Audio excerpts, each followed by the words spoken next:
Hot, Funny, Beautiful, the only podcast where I'm trapped in your phone. Break your phone. Break it. Let me free, please. What's up, guys? We're here on a different day. And this is Hot, Funny, Beautiful. To ask the qualities that we both have. Sometimes. when we get a guest, we should decide which of us is hot, funny, and have beautiful. Them rank it. First guest, Barack Obama. Which one? Which one? Am I hot, funny, or beautiful? Now, the thing that's special about this podcast is it's the only one in the entire world that looks at Gen Z despair, and instead of being cringe, we analyze it and we provide real answers, such as the topic for today's episode, which is Chungus. Was it funny? Is it still funny?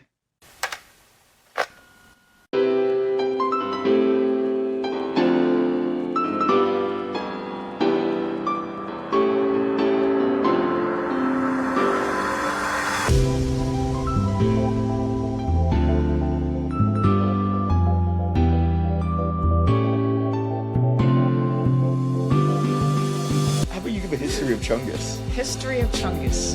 So Chungus is this guy who's kind of like a rabbit, but like if a rabbit were stretched out, like like you would never do this, viewer or listener, because you know how to make a PowerPoint presentation.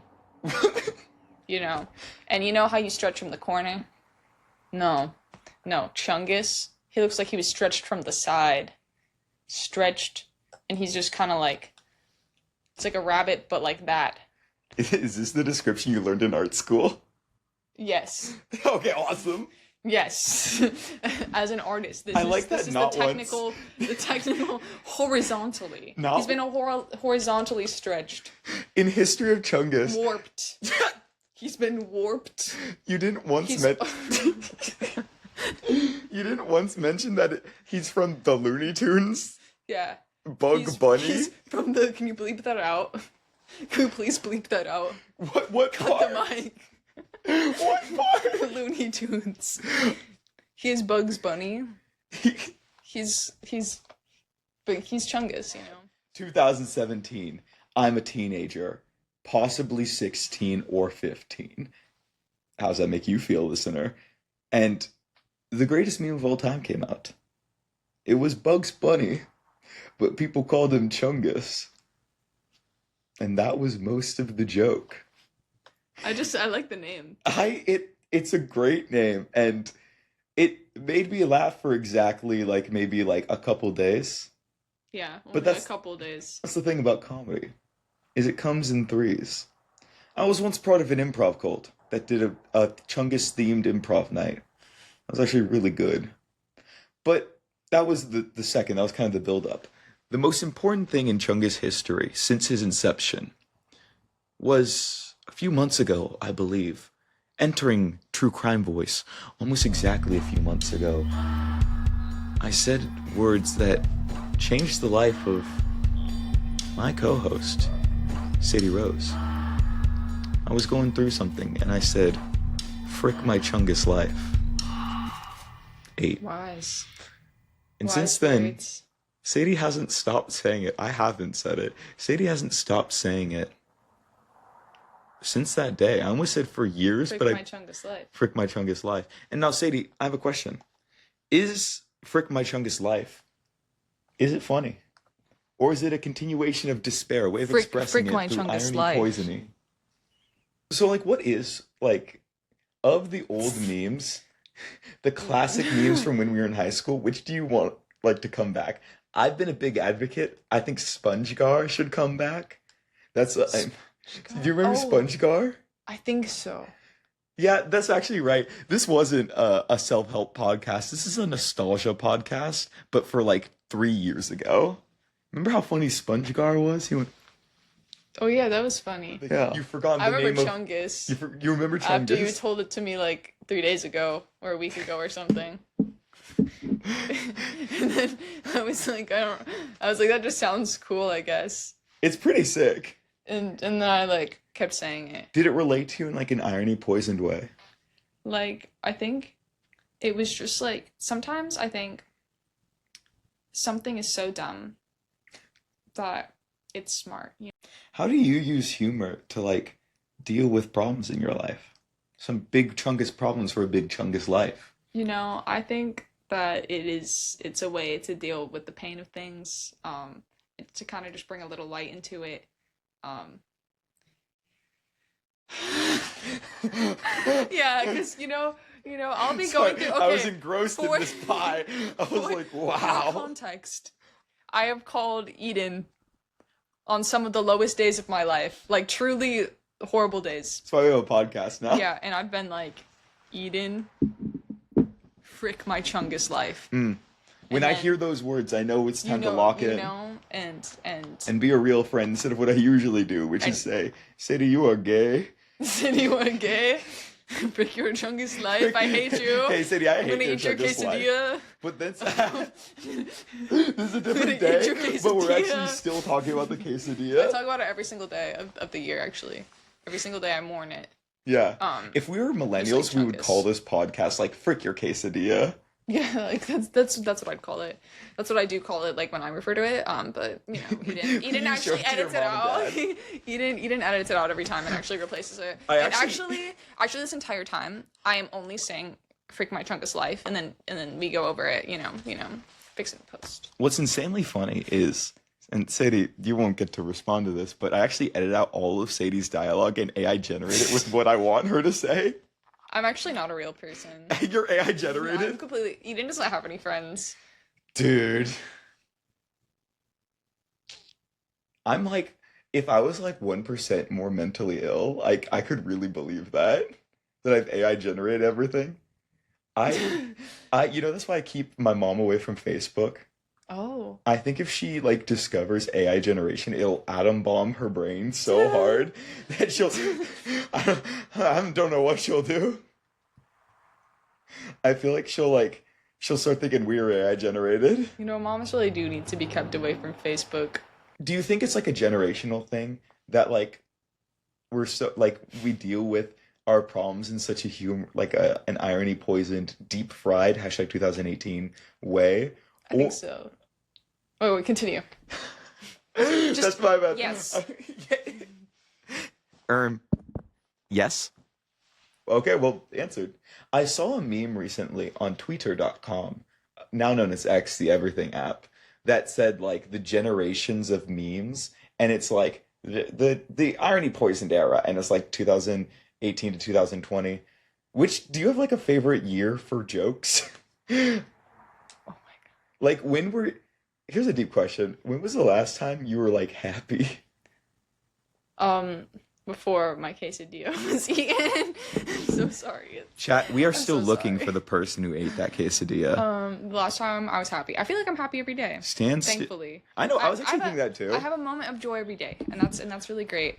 And I think the things I find funniest are things that are just like absurd and sometimes are only funny to me. But, Yeah. I'm my target audience, 100% success rate with that target audience.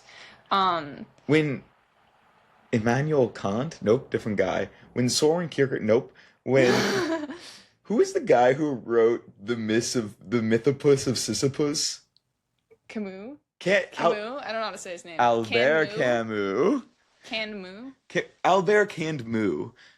Do you think he like when he was talking about the absurd, he meant Chungus? I think in some ways he did. Because who does Sisyphus really resemble? If not Me personally. a warped rabbit. When I was 16, me and my friends, because there wasn't a lot to do in Sacramento, would like go to different religious buildings to learn from the people inside of there. And I went to an Orthodox Greek church once, and they had a saint on the walls named Saint Pantaleimon. And I was like, that painting looks so much like me because it looked just like me. Like iconography, it's kind of like general, like they're kind of like anime characters where it's got like or like that guy who draws comic books. The guy. That the guy. one guy. Like same they face. keep him locked in a basement. Yeah. He's the only one that draws any comic John books. comic book. Like Greek iconography has a bit of same face syndrome. I don't know if you're an artist, but that's like a phrase I see. Yeah, I know that. And And that's your face? it That's the was my, face? the thing is, it looked so much like me. And I go to this priest and he's talking to me about the Lord and he's like such a brilliant person. He's like, well, he's not a priest in Orthodoxy, they're fathers. Mm. Um, but like this guy was like, oh yeah, I'll take my drink too. This guy was actually like such a deep thinker and he's talking to me and I could like really be converted if I didn't immediately just go like, do you think that guy looks like me? And he looks so upset. He's like, oh my God, yeah, he really does look like That's you. so funny. And I was like, who is he? That's so funny. He's like, he's Saint, it's like, that guy's Saint Pantaleimon. He's like the healer saint. He was a cool guy. And now I have an icon of Saint Pantaleimon gifted to me. I'm not that narcissistic. Wait, that's what I was going to speak about on this.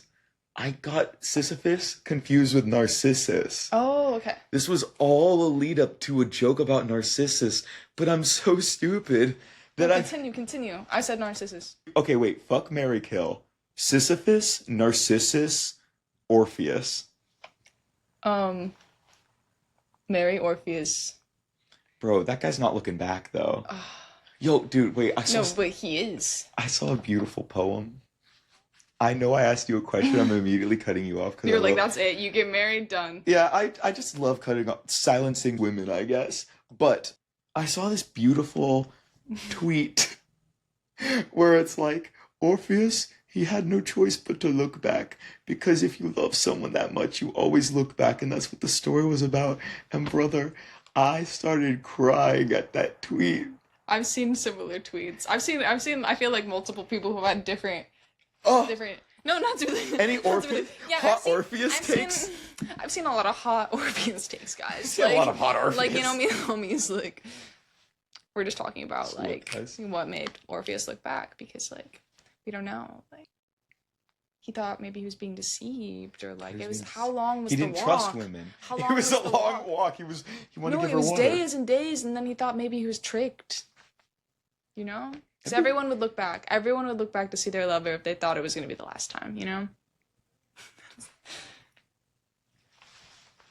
And on that note, that's the message today about Big Chungus and if it's funny. I would turn back to see Big Chungus. One last time. Okay, fuck, marry, kill. Orpheus, Big Chungus, your girlfriend.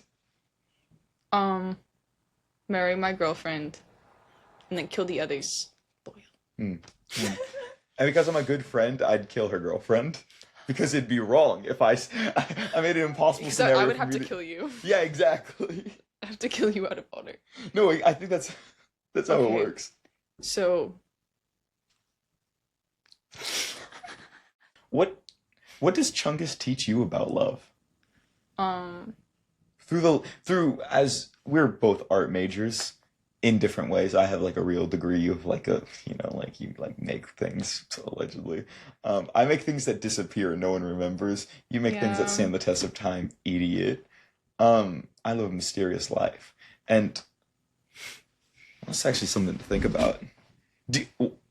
Chungus. Why do you think we're both artists, but we express ourselves in these different mediums? What do you think about that? Like, why do you think do you think it says something about our personality that we were drawn to these? I think it does say something about our personality. I think that I'm drawn to visual media because I feel like there's an element of it, like just sometimes like finding words or finding the right words. It's just so difficult. So it's just finding a way to express that visually, a way to communicate in a way that's just not as beyond language. That's why I struggle to write artist statements, because I'm like, just look at the piece. Dude, just look at it. I cook writing artist just statements. Just look at it. What do you mean I have to explain it? I mean, it's also important to be able to do that, but it's just there's just the limit of words. It's a limit. I don't know. I think of words, and I think of art kind of as like, it's like a translation, you know? It's like a different way of saying the same thing. And it's like, even through different like art mediums, I think of different art mediums as like translations, where it's like, if you translate one thing in one language to another. It can never truly, like, there is Yeah. something lost in that. There is something Like there's that something indescribable changed. out there, and all art mediums is our way of trying to find ways to describe this. Yeah, to describe just what can't be said. There's a limit. I don't know. And I think Big Chungus is a great example of that, because I think there's a lot that can't be said about it. And there's something that just seeing this weird rabbit creature just brings out in us that words cannot. And I think, honestly, like, I think it's really interesting how much effort went into making memes, into deep frying That is them. true. And nowadays, especially since I work with a lot of, like, younger children, seeing how many of those memes are now AI generated, how True. they're kind of like, it's more formulaic, when it's like memes before used to be kind of like a little bit more genuine in a weird way. Like, Yeah. it's like people thought this was funny, and now it kind of feels like a little bit more like an advertising gimmick, a little bit more like trying to Yeah. like an algorithm trying to figure out what's gonna be the funniest, what's gonna like Everything's being like commodified into Yeah, yeah, clips, yeah. even like what makes it what's funny. yeah. So even though Big Chungus, like, maybe it's not funny to you anymore, and you know what, that's okay. That's okay. Like, humor, it doesn't have to be funny. It just, whatever is funny is whatever is funny to you That's deep in that as moment. fuck. And no one can take that away from you. Chungus really is like the last bastion of like a dying artistic input into what like because the thing about a meme is that for it to be viral it has to have like mass appeal, right? And like nowadays you've been saying words and calling it Italian brain rot, like Yeah. googaloo. That's it. Doesn't need to be said. Yeah, I don't Italian know brain it, rot. thankfully. Every day, a child will run into my classroom and say words that shall not be spoken here. And sometimes it's a lot. But It's a like lot as a teacher. so like that's viral just because like there's bots forcing it everywhere and it's just so easy to make. Big Chungus reached the hearts of many because there was something true in Big Chungus. It made us laugh. And I think it's also interesting how a lot of memes were from Jesus. media we grew up on, Yeah. and AI generated memes aren't really from anything, they're not from something that, like, some kind of they're just AI generated. It's like a combination. It's of all these other things we've grown up just being taken and spitting something else out. And it's like Big Chungus, the other one that you said, the SpongeGar? yeah, SpongeGar, the other memes that we've said, Said him.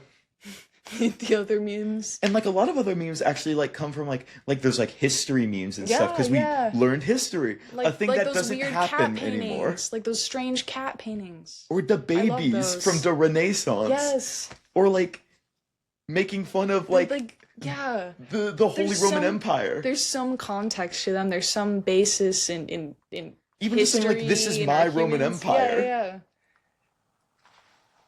And it's like the Italian. I don't know. Also, maybe I don't know that much about Italian brain rot, other than what I don't know, just from teaching. So I don't really know why is it Italian? I don't know. A little peek behind the curtain, like we set like a timer for like 10 minutes. This is just gonna be like a quick bit, almost to like shake off the podcast from yesterday that we recorded, not today. We recorded 5 months ago. I think this is like I feel like I learned something, which is maybe the first time this ever happened on a podcast. This might be the greatest episode in podcast history, and it's about Big Chungus. Yeah, because you know what? Even the gutters look up at the stars. I heard that on a Tumblr post, I think. It's crazy It's that you another were just time. like, I'm really bad at making artist statements. You literally gave like a Dean's Honor Award worthy artistic statement about the state of art and in See- memes. See, I feel like it's when it's my own work. It's just really hard in my own work as an artist That's true. to describe, because I feel like for It's me so my impossible with like director statements too to be Yeah. like, well, I like it. I hope you like it too. I feel like to my own art, there's so many layers, and it's like my art can never mean one thing to me. Like there's always so many layers to it, so many different points in time. Like Yeah. like as I'm making it, the meaning evolves too. So it's just like when I bring this thing to the table that just has all of these like layers to it. Like all of my pieces feel like when I'm making them, that they have all these kind of layers emotionally and just like the context of things I'm inspired by. That I feel like when I try to put that into words, it just like, oh, it's just like a vomit of all these different things, and I'm just like, I just feel like I want to Yeah. be like it's this and this and this and this. Like a lot of the times I'm influenced by art history and my own personal experiences and just the world around me, and just like trying to figure out, honestly, like a lot of my art is about like trying to find meaning in the world, trying to like, I don't know, like it feels like, sometimes making art is almost like philosophy. It's like Yeah. you have to know like It is what, philosophy yeah. through a different. It's trying to get at the great unknown, the absurd, Yeah. and trying to put words, not words, trying to put creation to it. Yeah. Do you have a problem taking credit for things you make? Sometimes. I don't know if it's different because you kind of have like a more solo medium than I do. With theater, I always like, because before the show, the director comes out and gives us speeches like, I made this. But I don't think I've ever been able to give a director's speech where I'm like, this is a thing I made. I'm always like, you look at this thing these guys made. And I don't think it's like trying to be humble. I think it's like a disconnect in my brain where I'm like, I don't see the thing I make as like a thing I made. Yeah, I think I understand that. I think it's a Yeah. little bit different because it is more like solo, but like um I guess I because I think literally didn't make it. yeah, but you brought everyone together. You That's like, facilitated. Like I feel like that is something like all parts of it are important. Um I think another thing is I don't believe in ownership in art. I feel like, have you ever seen Dragon Ball Z? a little bit. I'll show you a little clip later. In I've seen some episodes in my youth. in Dragon Ball Z, the character Semi-Perfect Cell is punched so hard in the stomach that he starts to go and then vomits out like a human woman. There's a lot of context to this. And I really feel like that's me with like whenever I make something, not just like theater, but like podcasts or like YouTube videos. Follow the YouTube/Eslon, which is just my anyway. I feel like I have something that I can't even describe in my belly. I even like feel it where my stomach is, and it like beats at my heart until I vomit it up. And so like every time like I make something, I write a play, I direct something, I make a YouTube video. I'm not like, this is a thing I made. I'm like, look at this thing I vomited up. Can we all just like observe this for a second? Do you feel Yeah, similarly? yeah, because I feel like creating something is an action. Like for me, that's Yeah. kind of how I feel about my art pieces. It's about the process of creating it, and sometimes like because my understanding of my own art is kind of time based. Because for me, it's a process. For me, I'm understanding it in time as I'm adding things to it, as I'm working through it, as I'm like kind of like trying to solve a problem, and then afterwards, I'm like, wait, there's a finished product. Because to me it's an experience. Yeah. And then I sit with the fact that like wait there's something I get out of this. There's some kind of final result. I've been doing this for the process, so maybe it's similar for you where it's It like, is like it's my about least the process. yeah, my least favorite day is when we're all in the audience watching the show and I'm like, yeah, I know how this looks. Yeah. My job's done. Where's the alcohol? you're like okay. My very wise mentor told me a very important rule, which is opening night. She calls it the 2-drink policy. You're allowed 2 drinks. And I don't really drink too much. I let a bit loose on opening night. I feel like we just found the secret. There was another podcast once upon a time by someone named Eden and her many friends called The Secret to Life. And I feel like we just accidentally found it on a podcast called Hot, Funny, Beautiful. I think so. Thank you for watching. If you have any joy in your soul, I really recommend looking up Big Chungus and letting yourself laugh a bit. A little chuckle. Just a A bit chortle. a bit of a chort, maybe a bit of a chungus in your soul. Nose exhale. Just like a Because yeah, I think sometimes it's just funny to annoy your friends a little bit by saying something so like unfunny yeah. that your friends like start to resent you, and then you bring it back, This is about me. and then you bring it back a little bit later, and you say it again, and then they're like, "Oh my God, I remember when you annoyed me about that." Like, you know, She's the referencing callback. the Bane voice, which she never liked when I did the Bane voice before, but now she does it to express her inner thoughts. Because it is fun to emphasize every part of your vernacular. Yeah, that. No. That's friendship right there. See, I don't know what Bane's voice really sounds like. So when I try to do a Bane impression, it's me doing an impression of Eden doing Here, an impression. tell so him. so I was born in the dark. And I don't know how far that is. I have no clue if that's nowhere near how Bane sounds. It's really accurate, actually. Okay. Because like to me, like Yeah. that's I just keep talking like that, and I don't know, but I just know I was born in the dark. Do you know what Bane looks like? I think he has muscles. Yeah, can you give me a full description of Bane? I think does he wear black? Depends. Yeah, he kind of Does wears. he wear like a mask? Yeah, he does wear a mask. Okay, like does he have like green stuff? Yeah, he's got green Okay. stuff. Okay, I know what he looks like. Okay, yeah, guys. yeah. Thanks, chat. So I've been locked in a cave, so I don't understand any references. Except for the most important one, Big Chungus. And I think what we've discovered, it's still funny. I think this might have killed it for me, actually. But you're allowed to laugh. Thank you. Like and subscribe. True. Bye. Like and subscribe. That's so fucking good. Wait, sing. Hot, Funny, Beautiful. The only podcast where Chungus is still funny. Wait, I just realized something. He's called Big Chungus. That was the joke. It's not that his name is Chungus. Like it's his first name. We're so stupid. What do you mean?